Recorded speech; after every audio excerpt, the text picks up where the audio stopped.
그러면 시작하도록 하겠습니다. 제가 가장 먼저 보는 게 일간이죠, 일간. 네, 일간입니다. 일간이 뭡니까? 경금이에요.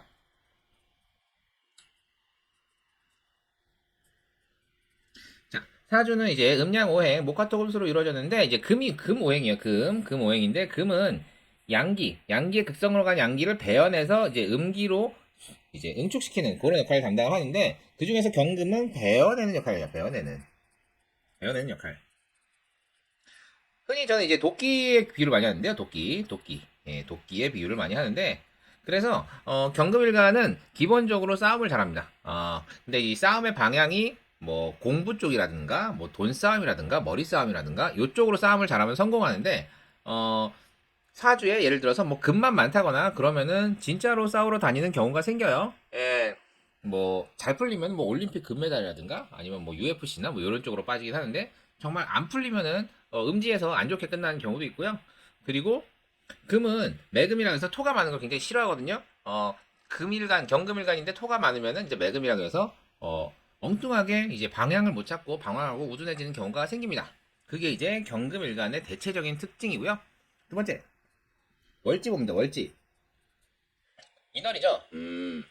초봄이에요. 초봄. 예.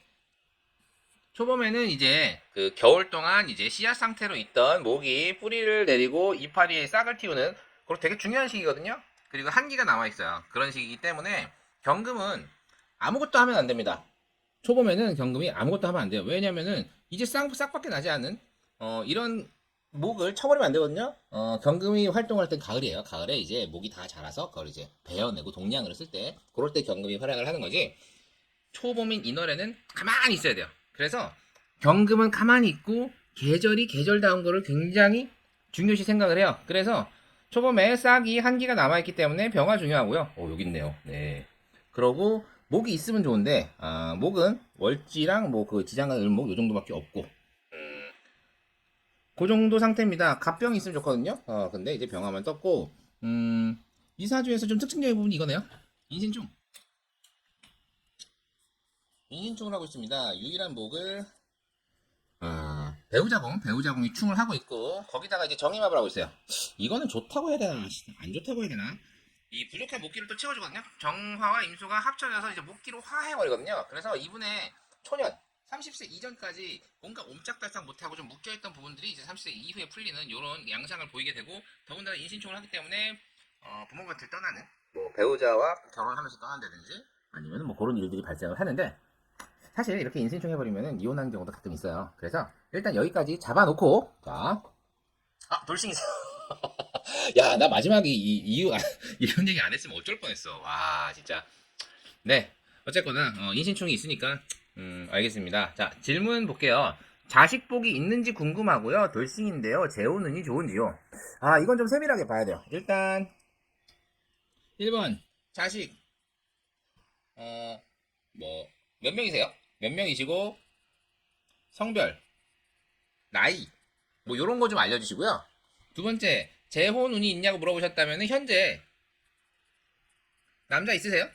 현재 만나시는 분이 있으세요? 그것 좀 알려주세요. 두 가지. 이게 좀 사실 좀 풀기 쉽지는 않은 사주예요. 인신충이 있고 정임합이 있고, 그래서 결혼했다가 이렇게 풀려버리는. 네. 가능하시다면은 그 전 남편과 헤어진 연도까지 알려주시면 더 감사드릴게요. 그러면은 좀 더 자세하게 봐드릴 수 있거든요. 네. 잠깐만요. 자식이 10분이시라고요? 와, 잠깐만. 그래, 이 사주가 만만치 않은 사주라는 걸 생각이 들었는데, 잠깐 보자. 야, 대단하십니다. 그러니까 95년생이 있고 다섯 쌍둥이라고요. 잠깐만. 딸, 5쌍둥이. 그러고 04년생. 04년생 2명. 2명은 아들. 그리고 04년생 똑같이 딸 3명. 와, 이게 가능한가? 이겁니다. 합파하면서 계속적으로 생산을 했네. 대단하다. 자식복이 있는지 물어보셨죠? 네. 없을 수가 없죠. 이 자식들 중에 적어도 10명이잖아요. 적어도 한두 명은 효도할 거고요. 이 한두 명 효도하는 자식들 때문에 나머지 애들이 눈치 보면서 어쩔 수 없이 본인의 노후를 감당해 줄 거예요. 왜냐면 아까 말씀드렸지만 간목 병화가 중요한데, 인신충으로 가정궁이 깨지긴 했어요. 그래도 자식이 남았어요. 자식이 남았고, 이 정화와 임수가 한몫하면서 계속 합화를 이루면서 이제 목기를 생산을 하면서 병화가 이제 시간을 떠줬기 때문에, 이거는 없을 수가 없죠. 예, 현재 뭐 무슨 일을 하시는지는 잘 모르겠지만 본인도 뭔가 일을 하시고 있을 것 같고요. 근데 이제 자식들이 도와준다고 해도 약간 뭐죠? 아, 뭐 도움 필요 없다. 약간 이런 느낌으로 이제 사실 수도 있긴 한데 물론 이제 자존심이긴 하죠. 본인 사실은 속으로는 걱정이 되지. 그래서 이분은 좀 자식들한테 약간씩 약한 모습 보이면서 좀 도와줘 이렇게 하면은 돌아가면서만 도와줘도 뭐 충분하겠다 뭐. 그리고 이렇게 지속적으로 이게 사실 이게 흔한 경우가 절대 아니거든요. 이게 말이 됩니까 이게? 예. 이 자식들 중에 확률상으로 한두 명은 분명히 효도를 할 거예요. 왜냐면 시간에 필요한 글자, 병화라는 필요한 글자가 떠줬기 때문에 한두 명은 분명히 어머니를 위해서 사는 친구가 있을 거고 그 한두 명 덕분에 다른 친구들한테 다른 이제 자식들한테도 다른 자식들 눈치가 보이기 때문에 이제 도와주면서 노후 자체를 걱정하실 사주는 아니에요.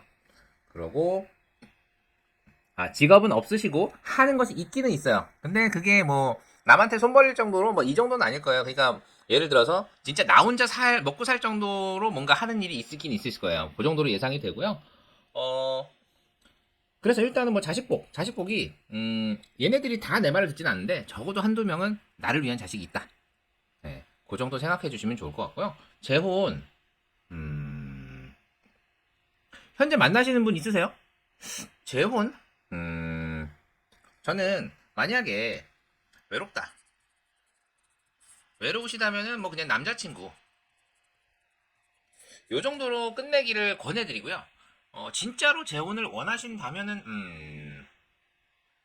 근데 재혼을 왜 원하시죠? 혹시 경제적인 이유 때문에 재혼을 원하시는 건가요? 그러면은 도움을 받기는 어려워요.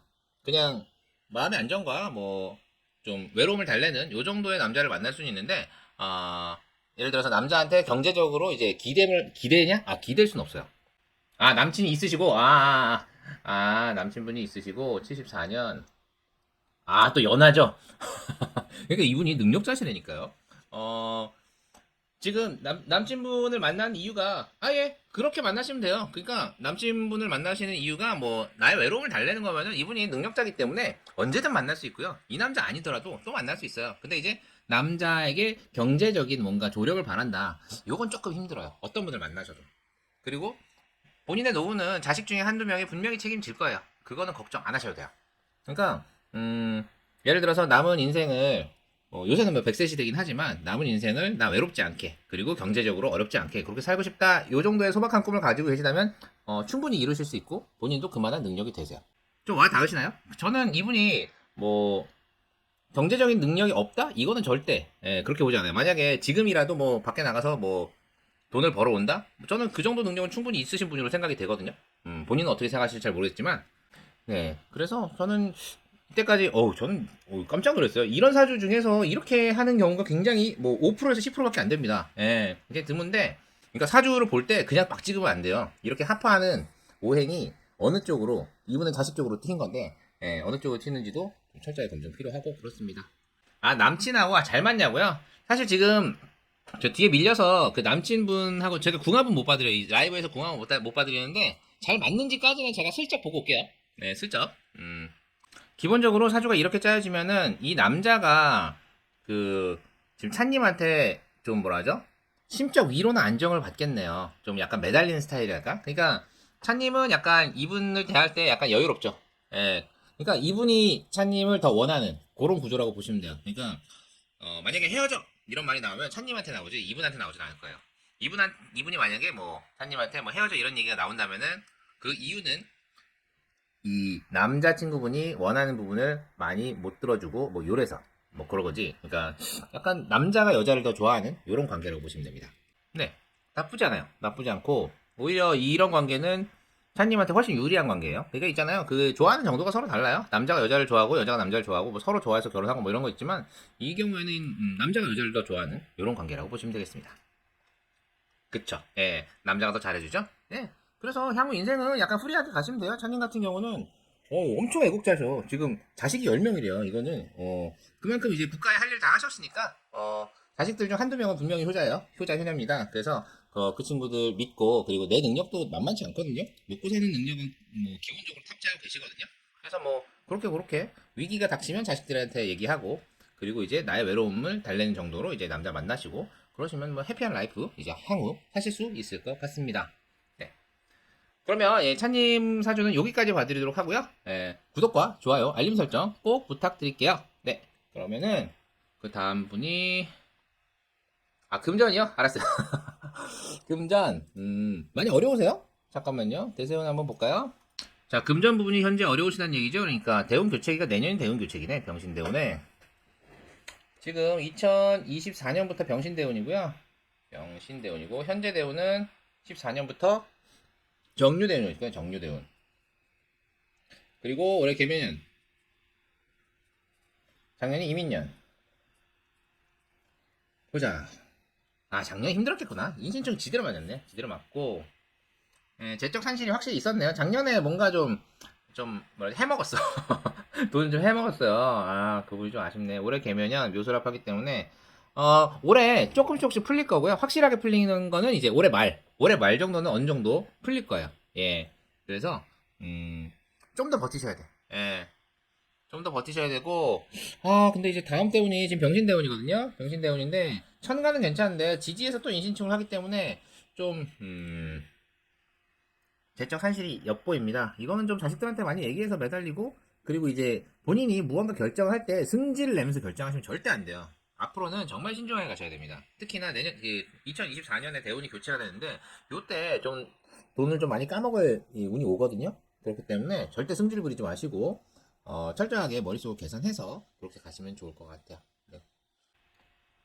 올해 땅이 언제 팔리나요? 그것도 저는 이제 올해 말로 봐요. 올해 말 정도가 그래도 길하기 때문에 올해 말 정도는 만약에 너무 이익을 보지 않고 약간 손해보는 정도 이렇게 생각하시면은 분명히 올해 말에 팔리실 수 있을 것 같아요. 네. 네, 차님 그럼 여기까지만 봐드릴게요. 왜냐면 뒤에 기다리시는 분이 많아가지고 여기까지만 봐드리고요. 네. 구독과 좋아요, 알림 설정 꼭 부탁드릴게요. 네, 차님 감사합니다. 다음에 또 들어오셔서 질문 주시면은 선착순이긴 하지만 그때 또 질문에 대한 답변 드릴 거고요.